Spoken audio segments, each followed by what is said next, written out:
ഉള്ളതുകൊണ്ട് അനസ്തേഷ്യ കുറച്ച് പ്രശ്നമാണ്. ഞാൻ ഇൻഹേലർ ഉപയോഗിക്കുന്ന ആളാണ്. അതുകൊണ്ട് തന്നെ എനിക്കും ഭയമുണ്ടായിരുന്നു, ചേച്ചിക്കും ഭയമുണ്ടായിരുന്നു.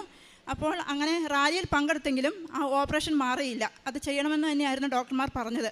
കാരണം എനിക്ക് 3 രോഗസൗഖ്യങ്ങൾ അതിലൂടെ കിട്ടണമെന്നുള്ളത് ഞാൻ ഉടമ്പടിയിൽ വെച്ചിട്ടുണ്ടായിരുന്നു. അതുകൊണ്ട് തന്നെ അത് അമ്മയുടെ ഒരു നിർദ്ദേശം തന്നെയായിരുന്നു ആ ഓപ്പറേഷൻ വേണമെന്നുള്ളത്. അത് ഞാൻ വിശ്വസിച്ചു. അങ്ങനെ അവസാനം ഓപ്പറേഷന് കയറി. ഡോക്ടേഴ്സിനും ചെറിയൊരു വിഷമമുണ്ടായിരുന്നു. കാരണം അനസ്തേഷ്യ ഇൻഹേലർ എടുക്കുന്ന ആളാണ്.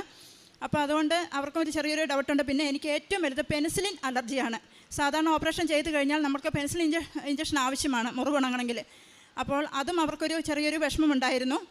അങ്ങനെ എന്താണെങ്കിലും ഞാൻ ഡോക്ടറോട് പറഞ്ഞു. ആദ്യമേ ഒരു മുസ്ലിം ഡോക്ടറാണ് എന്നെ സർജറി ചെയ്യുന്നത്. ഞാൻ അവരോട് പറഞ്ഞു, ഞാൻ ഉടമ്പടി എടുത്ത വ്യക്തിയാണ്. എനിക്ക് തിയേറ്ററിൽ ഞാൻ കയറണമെങ്കിൽ എനിക്ക് എൻ്റെ അമ്മയുടെ സാന്നിധ്യം എനിക്ക് വേണം. എനിക്ക് എൻ്റെ കാശ് രൂപം